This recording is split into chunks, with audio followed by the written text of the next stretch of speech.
በስመ አብ ወወልድ ወመንፈስ ቅዱስ አሐዱ አምላክ አመሰምኑ ለታኅሣሥ ወዛቲ ዕለት አይረፈ አብ ቅዱስ አባ ያሮክላ ሊቀ ጳጳሳት ዘሀገረ እስክንድርያ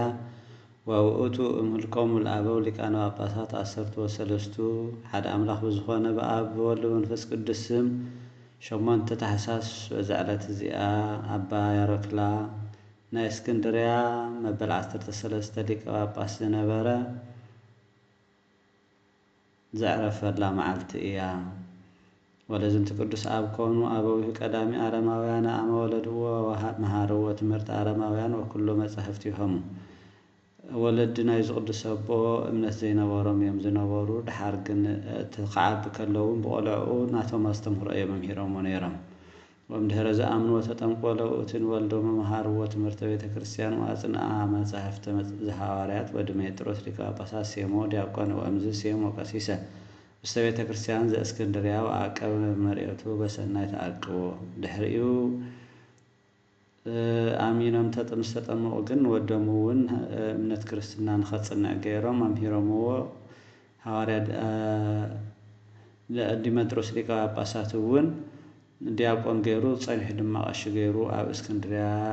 ሸይምዎ እሞ ብሰናይ ዝተሸማ ሹመቱ በአገልግሎት የሕሉ ነበረ የገልግል ነበረ ይጸንዕ ነበረ። ወፈጸመ ግብሮ ሕገ ቤተ ክርስቲያን ጥንቁቀ ወቀ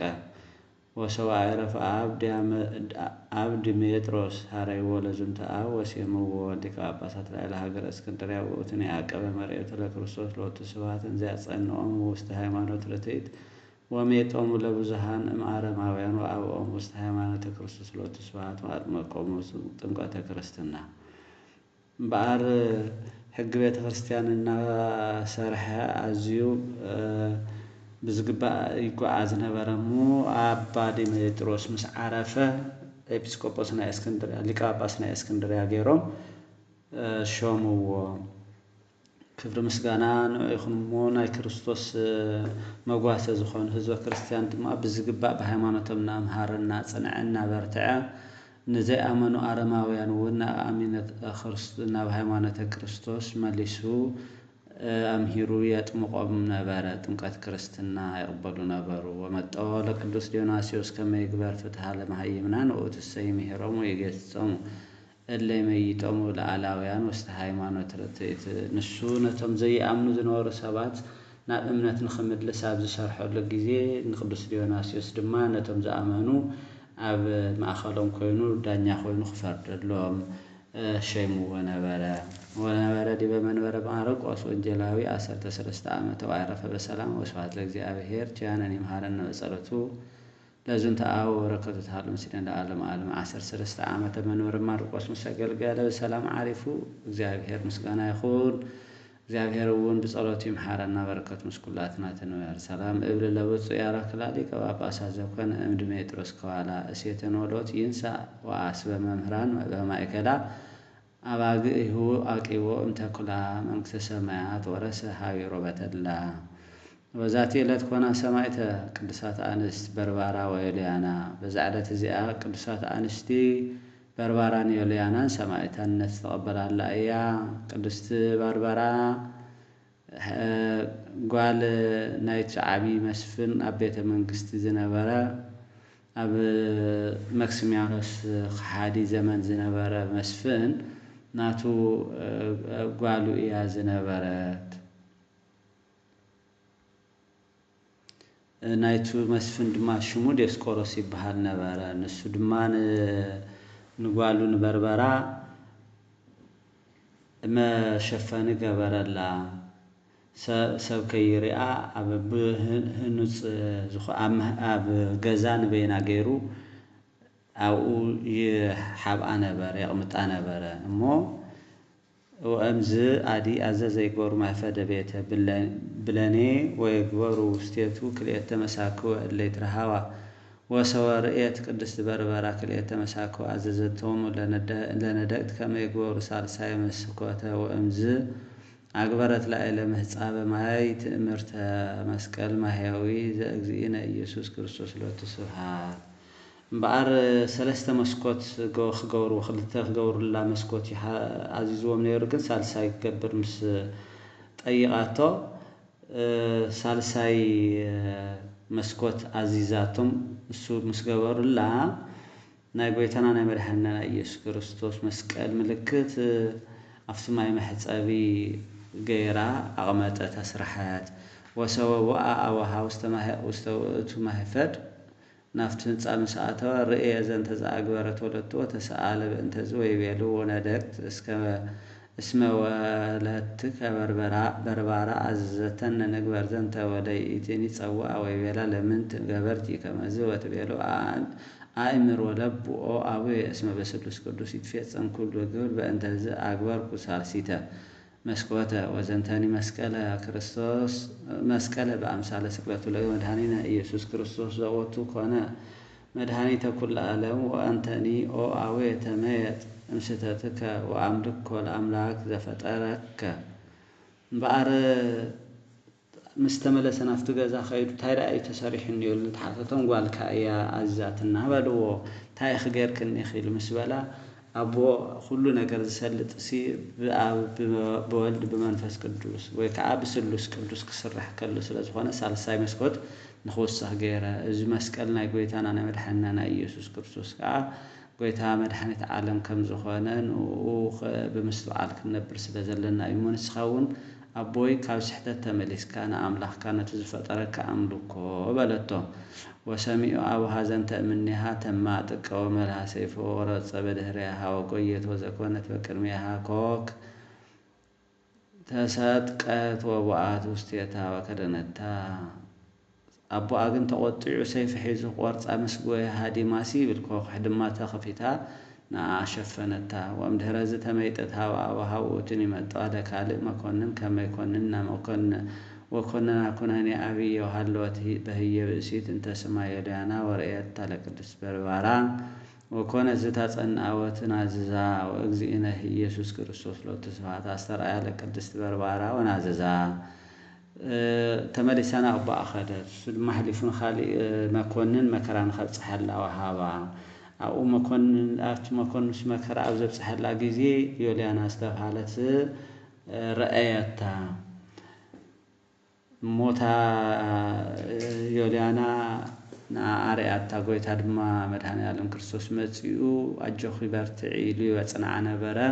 نقدس بربارا وأمدهر زأزز أو هايم ترور سوا سيف ولا كالئتها يوليانا وما ترور على استيون بسيف ونسعى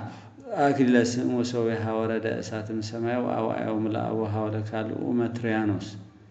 مكونن وأتني مهصاب زغبرت توبة مرت مسكر مستبيت بلاني كون وستيتو أبي فوس لكل زيدو سويت حصب منه بسيف غيرم نخمر تروان قتلوا عزيزو بسيف ماتيرم وانا طرحونه كونتن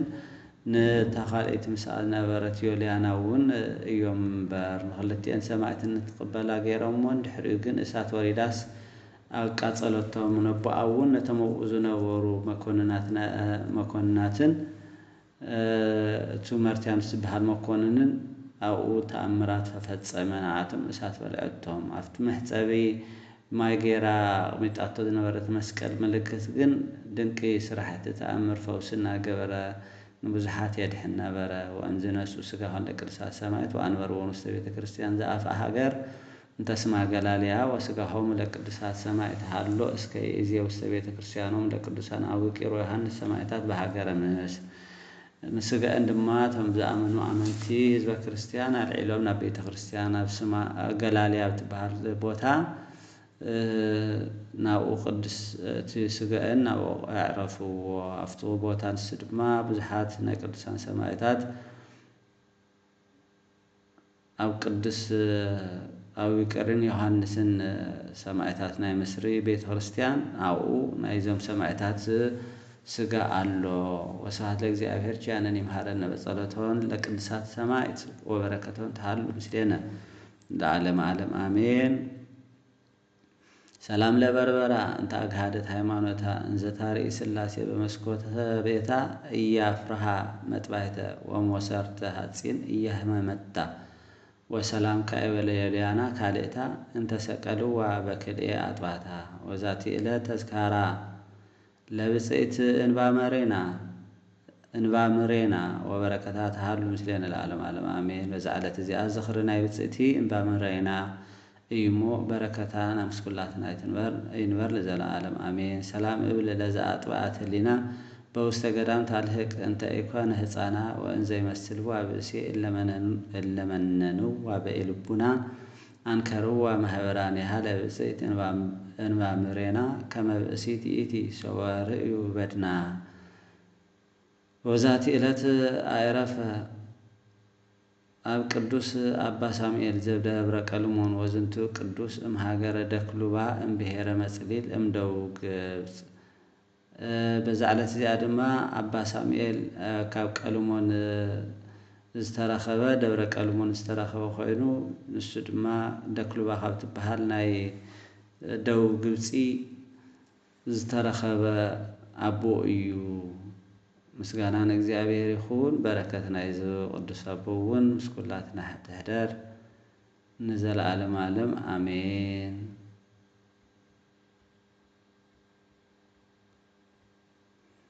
ሰላም ለከ መጋቤ ሥርዓታው ህጋ ለደብረ ቀልሞን ምድዕተ ጸጋ እስከ አይረጎ ሳሙኤል ሀበላላዊት እንግልጋ እንካላንሁ አመኮነ እንትጋለ መልአከ ሰማይ ጸለይከ እንዘ አንተ ዘስጋ ወዛቲ ዕለት ኮኑ ሰማዕተ ቅዱሳን አባ ኤሲ ወእህቱ ቴክላ ዘእምሃገረ በጺር ዘምዕራበ ደወለ እስሙናይን ካብ እስሙናይን ዝተብሃለት አካባቢ ናይ በጺር ወዞባ خنولا نخل ዝተረኸበ እስሙናይ ቅዱስ አባ ኤሲን ሓፍቱ ቴክላን አኻብዝ ቦታ ዝተረኸቡ ቅዱሳን በዛ ዕለት እዚ ዝዓረፉሉ እዩ። ምስጋና ለእግዚአብሔር ይሁን በጸሎቶም እግዚአብሔር ይምሐረና በረከቶም ወንስኩላህና ንዘላለም ትንበር አሜን። ሰላም እብል ለዘዚአከ ናላ በተሰትሮ መጥባህ ዘሃመ ወለነድ በነበልባላ ኤሲ ክሉል በትርሲተ ብርሃን ቀጸላ ወሰላም ካይበለ እህትከ ቴክላ በቋ ማርያም እፍረት ዘተቀባ አባላ ሰላም ለክሙ ማህበራነ ቴክላ ወኤሲ አንስት ዘምስለ ብእሲ አምሳለ አበዌ አነ እስመ ነግድ ወፈላሲ ከመታን ግፉኒ እምዘይ ጸናሃኒ ከይሲ ሳይልኩም ልቤ ሬሲ ወዛቲ ዕለት አይረፈ አብ ቅዱስ አባ ዮሐንስ ዘደማስቆ ዛዕለት እዚአ ናይ ደማስቆ ዮሐንስ ተባሂሉ ዝፅዋዕ አሪፉ።